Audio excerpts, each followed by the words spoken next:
当你在深夜独处，听着时钟滴答作响，是否曾感到一种莫名的沉重感，彷彿灵魂被无数根看不见的丝线紧紧缠绕？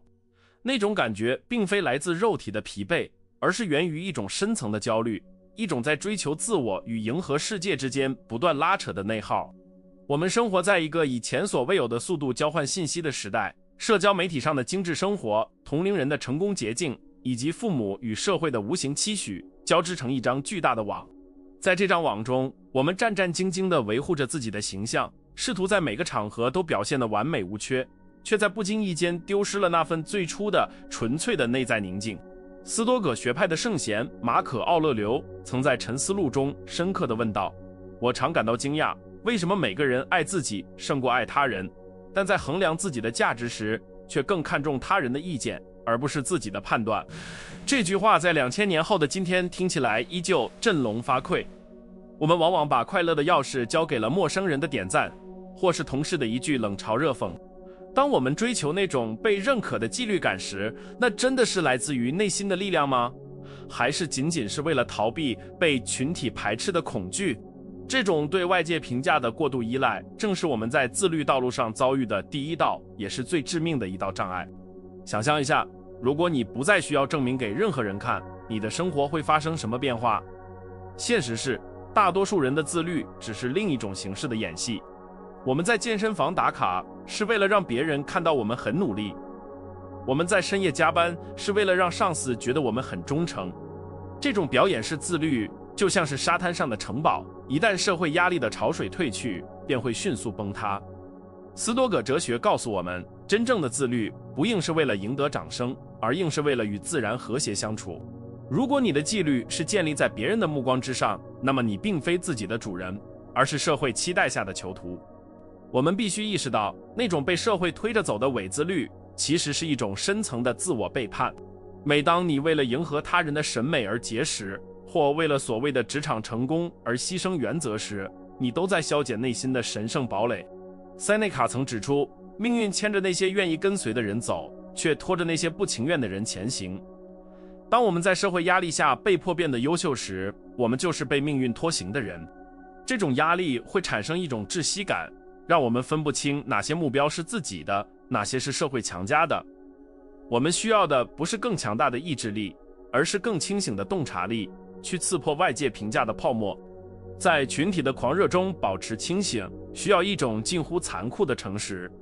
你是否曾问过自己，如果不发动态，你还会去那家昂贵的餐厅吗？如果不被看见，你还会坚持那枯燥的学习吗？大多数人的纪律在无人注视的角落会迅速瓦解，这正是因为我们的内在核心尚未建立。斯多葛主义并非教我们离群索居，而是教我们在闹市中建立一座心灵的孤岛。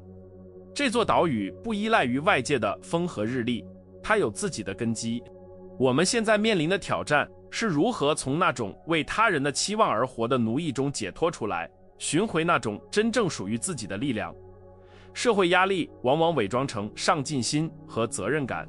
当我们看到同侪升职加薪，内心的那种不安感并非源于贫穷，而是源于比较。这种比较是自律的剧毒，它将原本通往自由的道路变成了一场永无止境的马拉松。埃比克泰德提醒我们，有些事情是我们能控制的，有些则不能。他人的看法、社会的标准，甚至是努力后的结果，都在我们控制之外。如果我们把自律的目标设定在控制之外的事物上，那么焦虑便会如影随形。这种焦虑会侵蚀我们的纪律，让我们在压力面前变得脆弱不堪。让我们深入探讨那种隐形的限制。你是否感觉到有一双眼睛始终在背后注视着你？这双眼睛可能是你的竞争对手，也可能是你内心那个渴望被爱护的孩子。为了满足这双眼睛，你强迫自己早起，强迫自己微笑，强迫自己变得优秀。但这种由外而内的约束是极其不稳定的，它会让你感到精疲力竭。真正的斯多葛式纪律是由内而外散发的，它是对自我原则的绝对忠诚。当你不再为了外界的奖赏而行动时，你才会发现，那种不需要向任何人解释的自由，才是纪律的终极回报。我们常常误以为自律是为了获得更好的未来，而这个未来往往是由社会定义的。更高的职位、更多的财富、更广的人脉。然而，斯多葛派认为，自律的奖赏就在于行为本身。如果你为了未来的回报而忍受当下的痛苦，你依然是在跟命运做一场高风险的博弈。当社会的评价体系改变时，你的努力会显得毫无意义。因此，区分社交性自律与存在性自律至关重要。前者是为了表演，后者是为了成全自己。只有当你意识到他人的声音不过是空气的震动时，你才能开始建立真正的内在纪律。这场关于自律的博弈其实是一场夺回主权的战争。每一天，外界都在试图定义你该成为什么样的人。广告告诉你什么是美，媒体告诉你什么是成功，社交圈告诉你什么是幸福。如果你没有一套坚实的内在哲学，你就会像一片落叶，随风飘荡。斯多葛派教导我们要在灵魂深处筑起一道防波堤，这道堤防不为阻挡外界的消息，而是为了阻挡外界的情绪侵蚀。当你能够在社会压力的巨浪中屹立不倒，你的纪律才真正拥有了灵魂，而不仅仅是一个苍白的习惯。在这一章的最后，让我们重新审视那个隐形的边界。纪律的真正难点不在于你如何管理时间，而在于你如何管理自己的欲望。当你渴望被认可的欲望超过了追求真理的渴望，你就会成为压力的奴隶。但当你意识到唯一能审判你的人只有你自己时，那种沉重的压力就会转化为一种轻盈的动力。自律不再是一场苦役，而是一次凯旋。我们将在接下来的篇章中探讨如何运用具体的斯多葛工具，将这种觉醒转化为坚不可摧的行动力，让你在喧嚣的世界中活得像一个真正的君王。当我们意识到社会压力的枷锁后，下一步便是学习如何运用斯多葛主义的钢铁法则，在内心建立一套不被外界左右的防御机制。这首先要求我们掌握控制的二分法，这是所有斯多葛实践的基石。艾比克泰德曾明确指出，我们生活的世界分为两部分，一部分是我们可以全然控制的，比如我们的欲望、观点和行动；另一部分则是我们无法掌控的，包括他人的评价、社会的景气以及我们努力后的最终结果。大多数人的焦虑源于试图去控制那些不可控的事物。当你把纪律的目标设定为获得他人认可时，你便将自己的幸福交给了命运。这正是内心混乱的根源。为了实践真正的自律，我们必须将注意力从结果转向过程。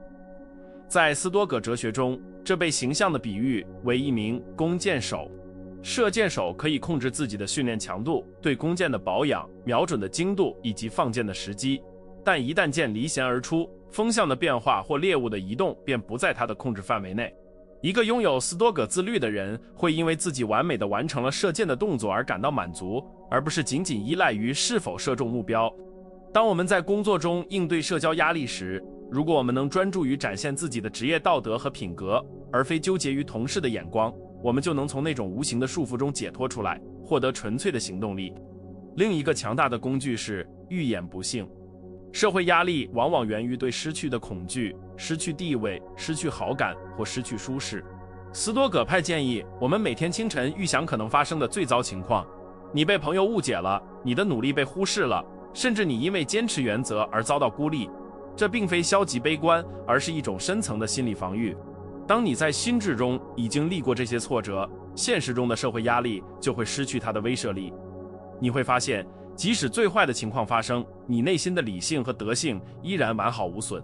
这种练习让你的纪律变得极其坚韧，因为它不再依赖于环境的顺遂，而是在混乱中依然稳如磐石。在面对群体的盲从与社交诱惑时，我们需要练习延迟反应。塞内卡建议，当愤怒或虚荣心涌上心头时，最好的解药就是时间。当社会压力逼迫你做出不符合本心的决定时，不要立即回应，而是告诉自己，让我先等一等。在这段留白的时间里，你可以退回到内心的堡垒，问问自己，这个决定是基于虚荣还是基于美德？透过这种刻意的停顿，我们切断了外界刺激与本能反应之间的连结。这种对冲动的掌控，正是区分被动受压与主动自律的关键分水岭。自律的人不是没有欲望，而是成为了欲望的主人，而非其奴仆。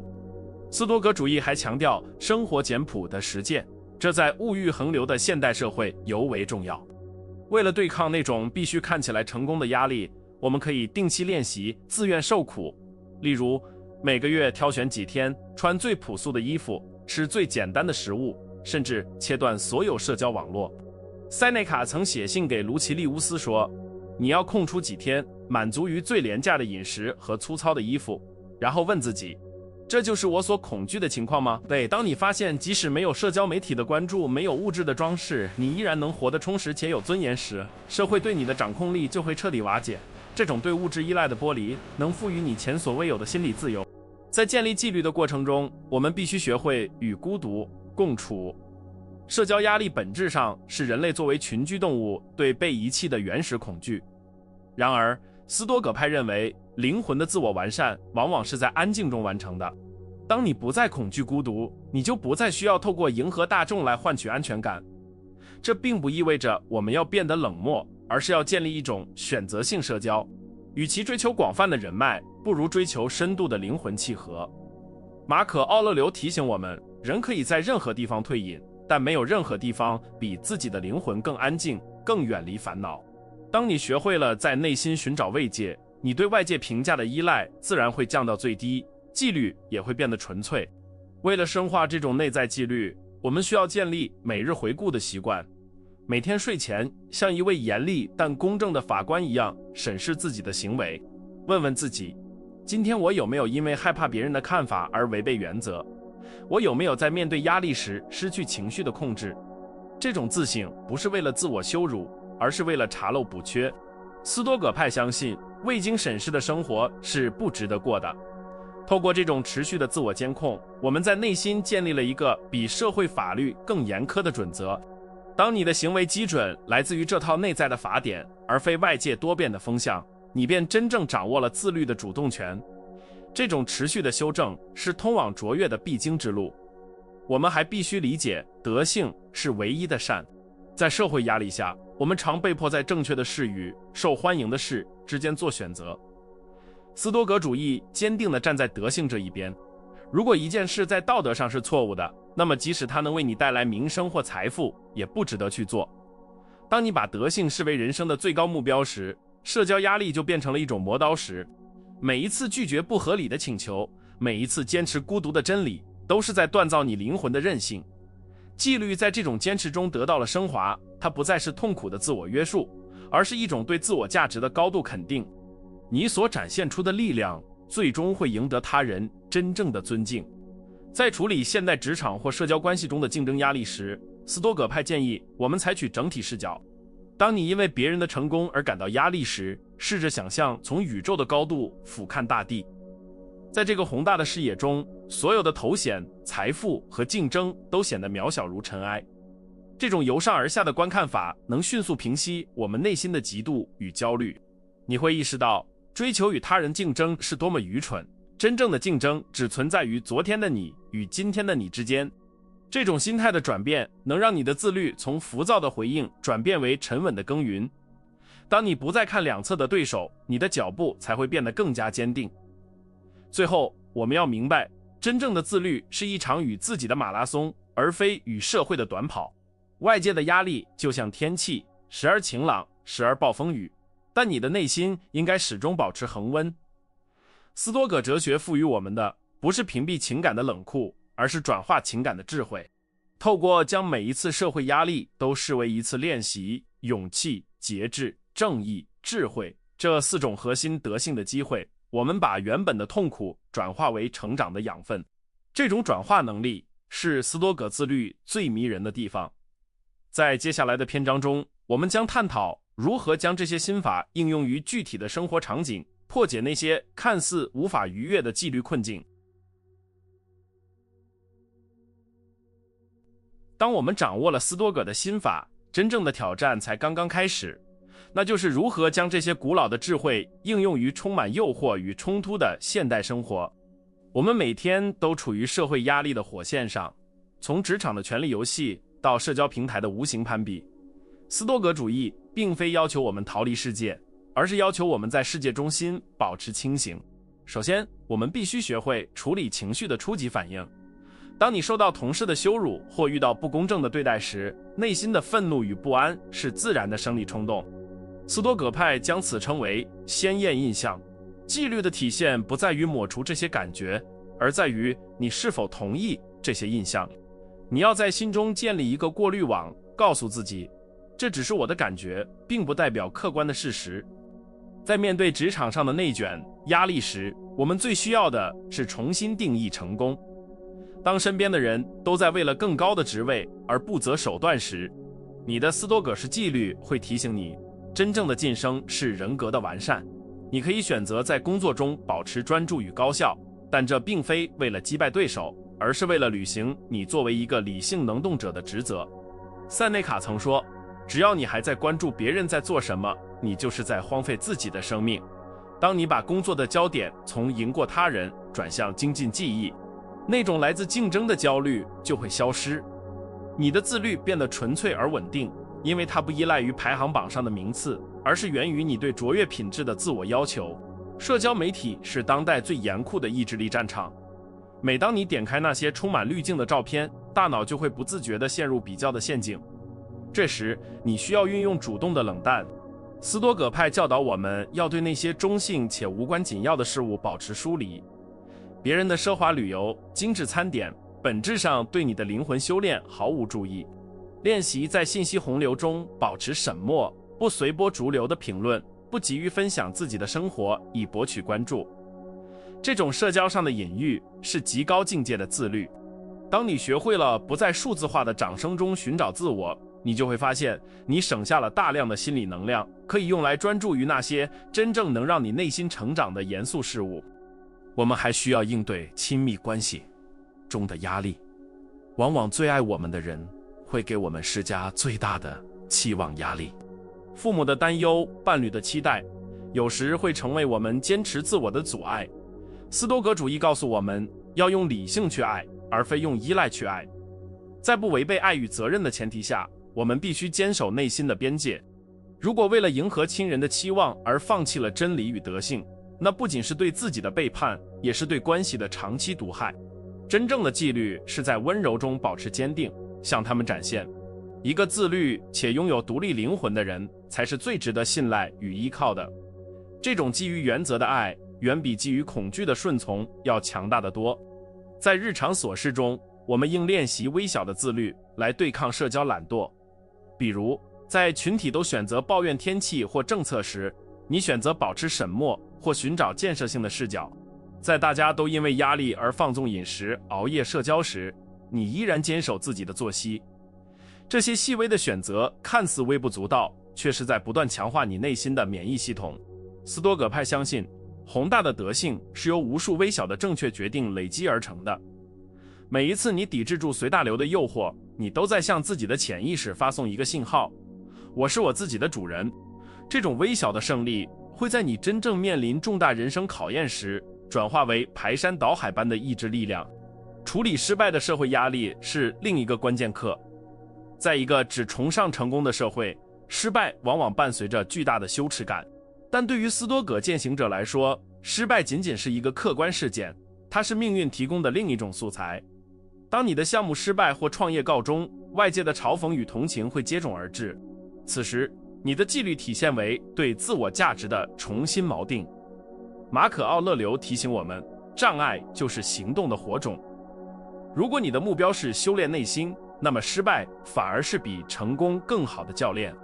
当你能在众人的冷眼中心平气和地分析得失，并迅速投入下一次的尝试时，你已经在精神上彻底战胜了社会压力的束缚。我们还必须警惕道德优越感的陷阱。当你开始实践斯多葛自律，看到身边的人沉迷于低级趣味或被情绪左右时，内心容易产生一种隐秘的傲慢。这是纪律的变种，也是另一种形式的社交压力。它让你渴望被视为圣人。艾比克泰德告诫学生，不要到处宣扬你的哲学，而是要活出你的哲学。真正的自律是孤独的、谦卑的。如果你需要透过贬低他人的堕落来证明自己的清高，你依然是在依赖他人的坐标系。保持内心的冷静，对他人的盲目给予慈悲而非评判，这才是真正的强者所具备的格局，也是维持内在秩序的高级形式。在面对突发的群体性危机或社会焦虑时，斯多葛式的锚定效应尤为重要。当周围的人都陷入恐慌、盲目抢购或传播流言时，一个自律的人应该成为那个稳定军心的定海神针。这要求我们在平日就练习理性分析，不被情绪传染。问问自己，目前的状况中哪些是我能做的？如果我焦虑，情况会变好吗？这种基于理性的冷静，不仅是自我保护，更是对社会的贡献。在混乱中不失序，在恐惧中不盲从，这是斯多葛主义赋予现代人的最高级武装。你的纪律在那一刻会成为照亮周围黑暗的一束光。我们也要学会如何拒绝。社会压力很大程度上来自于我们不敢说不。为了维持所谓的人际和谐，我们常答应那些耗费精力的无谓邀约，最终导致自己的计划崩溃。斯多葛派强调对时间的绝对尊重，因为那是我们唯一不可再生的财产。学习用一种平和而坚定的态度拒绝那些与你核心目标无关的事物，这不是自私，而是对生命的负责。当你学会了守护自己的时间边界，你就不再会被社会节奏带着跑。你会发现，当你开始尊重自己的纪律，外界反而会开始调整频率来适应你。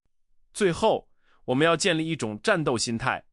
生活不是为了避开风浪，而是为了在风浪中展示航海术。每一次社会压力的袭来，都是命运对你自律程度的抽考。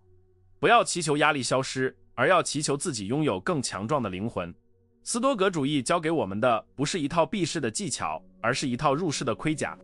在这一章的结束，请记住，你的纪律不应是一堵将你与世界隔绝的墙，而应是一座灯塔。无论外界的波涛如何汹涌，它依然屹立不倒，指引着你通往内在自由的方向。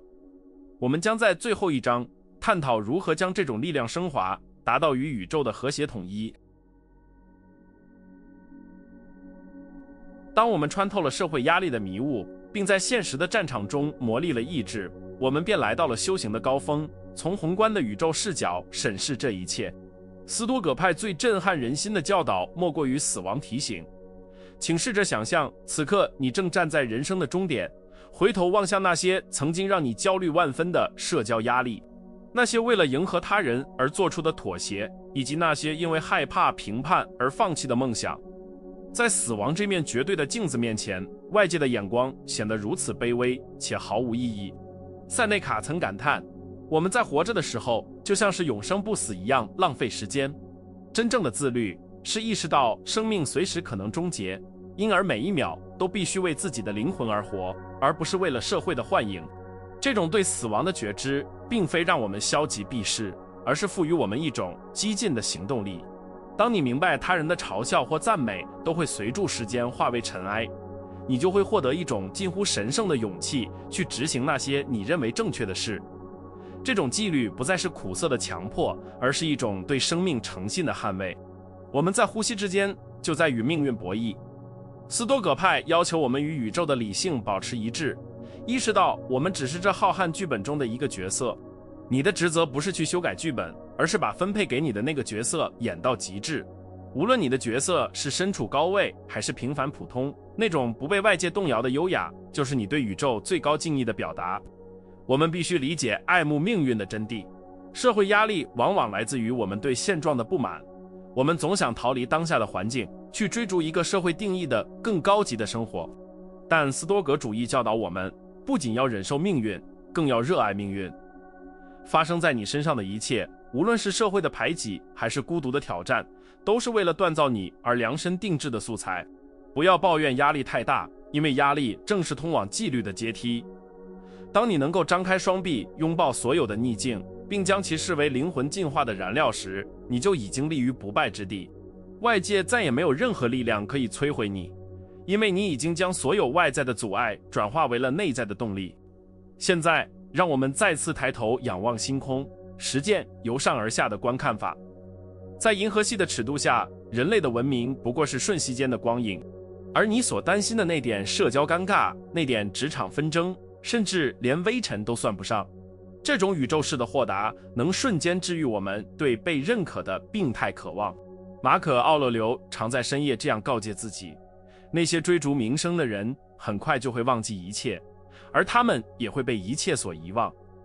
当你融入这种永恒的视角，你的自律会变得无比轻盈。你不再是为了向谁证明什么而努力，你只是在顺应自然的规律，像太阳升起，像草木生长一样，自然而然地展现你的德性与力量。在日常实践中，要把正念与责任结合起来。斯多葛派不主张脱离社会，而是主张以一种冷静的热情参与其中。你可以努力工作，可以照顾家人，可以参与公共事务，但你的内心始终要保留一块不被触碰的圣地，在那里你只对自己的理性负责。这就是所谓的内在自由。当社会压力试图入侵这块圣地时，你要像守护城池的将军一样坚决。你要明白，你对这个世界最大的贡献不是成为一个听话的齿轮，而是成为一个觉醒的完整的个人。你的独立与清醒本身就是对这个混乱世界最有力的修正与救赎。让我们总结这套生活的艺术：自律的起点是觉醒，终点是修炼，而终点是自由。这份自由不是随心所欲，而是不为物役。当你不再被他人的情绪所牵引，不再被社会的标准所左右，你就获得了真正的权利。这种权利不来自于对他人的统治，而来自于对自我的绝对主宰。艾比克泰德曾说过，没有人能伤害你，除非你自己同意被伤害。同样的，没有任何社会压力能摧毁你的纪律，除非你交出了内心的主权。记住，你手中的笔正写着你自己的史诗，别让路人的闲言碎语干扰了你的行文。每一段坚定的自律都是你灵魂不朽的篇章。在影片的最后，我想对正在挣扎的你说，那条看不见的边界其实一直掌握在你自己手中。你可以选择继续在那条边界内战战兢兢，也可以选择跨过去，进入斯多葛式的广阔天地。当你明天清晨醒来，面对新一天的喧嚣时，请深吸一口气，告诉自己，我是一个理性的存在，我只为美德而战，不要去寻求外界的确认，因为你内心的神性已经给予了你最高级的肯定。当你真正做到了这一切，你会发现，那种超越了恐惧与欲望的平静，才是人生唯一的真正的奖赏。这一路走来，我们探讨了痛苦的根源，学习了实用的工具，并在现实中进行了演练，最后升华到了宇宙的高度。这不仅是一场认知的升级，更是一场灵魂的洗礼。斯多葛主义不是一种死板的教条，而是一束活生生的光，它照亮了我们在压力社会中前行的道路。不要害怕失败，因为每一次在压力面前的跌倒，都是下一次站起时更强大的基石。只要你还在呼吸，就有机会重新夺回自我的领地。这是一场终身的修炼，而你已经跨出了最勇敢的第一步。请带着这份钢铁般的意志回到你的生活中去创造那个属于你自己的不被动摇的传奇。这就是斯多葛派教给我们的终极答案：在群体中保持独立，在混乱中保持秩序，在有限的生命中追求无限的德性。当你真正理解了控制的二分法，当你真正实践了预演不幸，当你真正拥抱了爱慕命运，你会发现，所谓的社会压力不过是海边的泡沫，而你的意志则是深海中恒久不变的礁石。去活出你的真理，去展现你的纪律，让世界在你的坚定面前感到惊讶。你不需要成为别人眼中的英雄，你只需要成为你自己灵魂的君王。这就是自律的极致，也是人类所能达到的最高尊严。我们终将离去，但在此之前，我们必须真正的活过，不是作为社会的复制品，而是作为一个独特的、清醒的、拥有钢铁意志的个体。当你在未来的某个时刻再次感受到那种压力的侵袭，请回想起我们今天的对话，回想起那些古老先贤的叮嘱。在那一刻，挺直你的脊梁，露出一个平静的微笑，然后坚定地迈出下一步。因为你知道，那个限制你的边界已经消失，取而代之的是通往永恒自由的康庄大道。祝你在这场名为人生的伟大修行中，始终能与理性同行，与美德为伍，活出一个无悔且壮丽的生命。